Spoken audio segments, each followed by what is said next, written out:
termasuk mengada-ada dalam agama, tidak dicontohkan oleh Nabi SAW bertakbir secara berjamaah. Memperhatikan sunnah dalam bertakbir, ini juga termasuk amalan yang perlu kita beri perhatian. Sunnah khusus dalam bertakbir.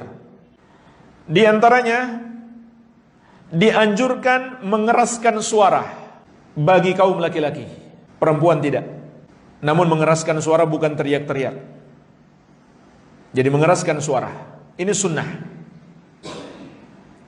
Dan pada dasarnya, sebagaimana telah kita pahami, zikir itu dipelankan. Khusus untuk hari-hari ini dikeraskan. Sebagaimana diriwayatkan Al-Bukhari, wa kana Ibnu Umar wa Abu Hurairah yakhrujani ila as-suq fi ayyamil ashr yukabbirani wa yukabbiru an-nasu bi takbirihima. Ibnu Umar dan Abu Hurairah keluar menuju pasar di hari-hari 10 pertama bulan Dzulhijjah ini. Mereka berdua bertakbir dan manusia pun bertakbir seperti takbir mereka berdua.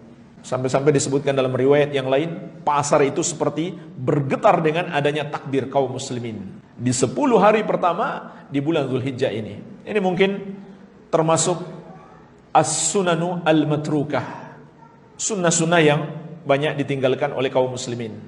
Dulu di masa sahabat, pasar bergemuruh dengan takbir. Iya. Kemudian ketentuan yang lain, sunnah yang lain yang harus diperhatikan dalam bertakbir adalah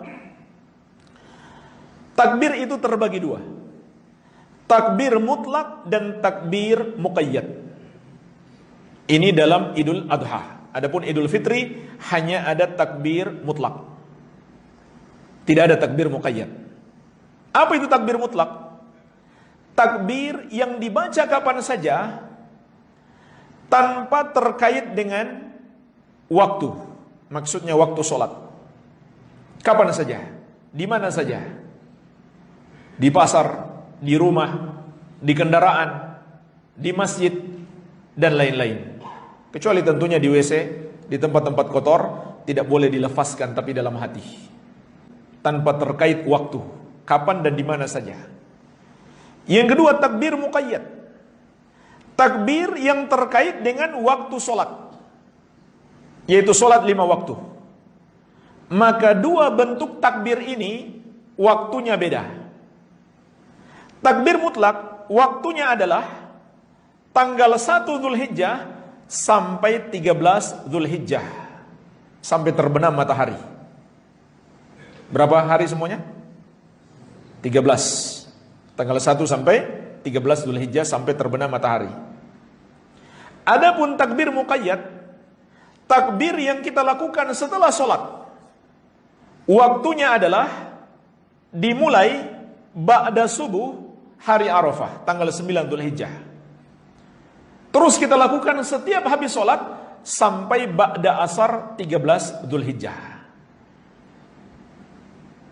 Maka di hari-hari itu setiap habis sholat kita bertakbir. Adapun Idul Fitri tidak ada habis sholat, takbirnya mutlak, kapan dan di mana saja. Tidak ada pengkhususan habis sholat. Dan waktunya pun lebih singkat. Mulainya sejak terbenam matahari terakhir Ramadan sampai mulai sholat Idul Fitri. Jadi itu pembagian waktunya, mutlak dan muqayyad.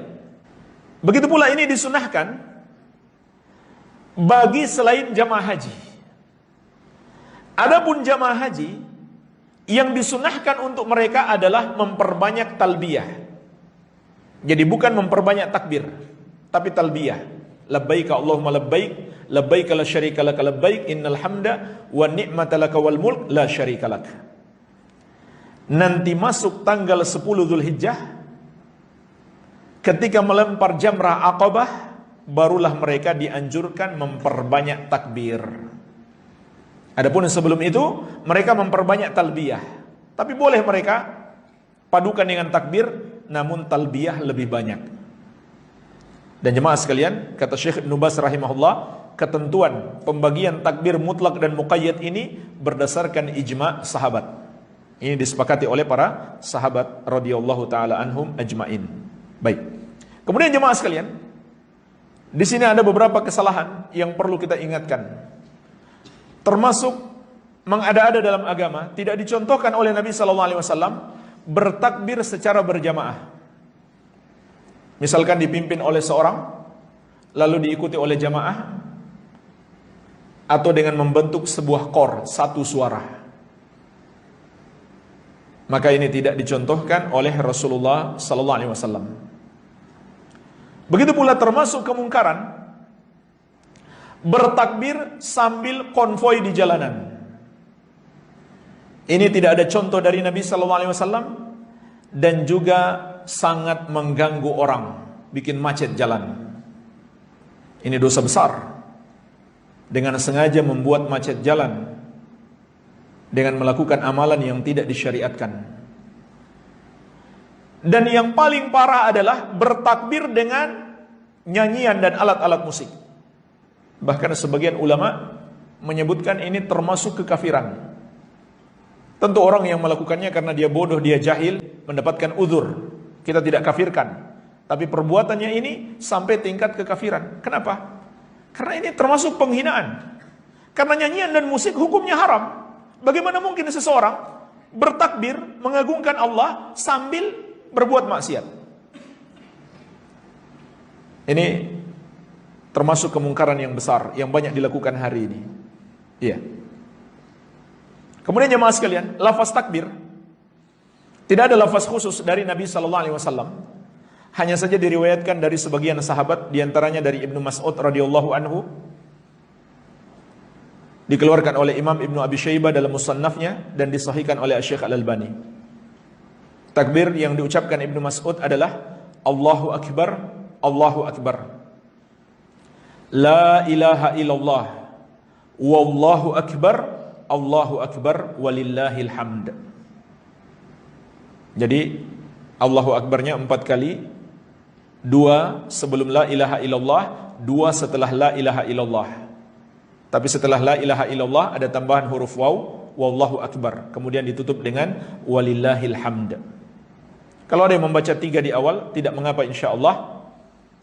Karena kata Syekh Ibnu Utsaimin rahimahullah, di sini terdapat keluasan disebabkan tidak ada dalil khusus dari Nabi sallallahu alaihi wasallam tentang lafaz takbir. Baik.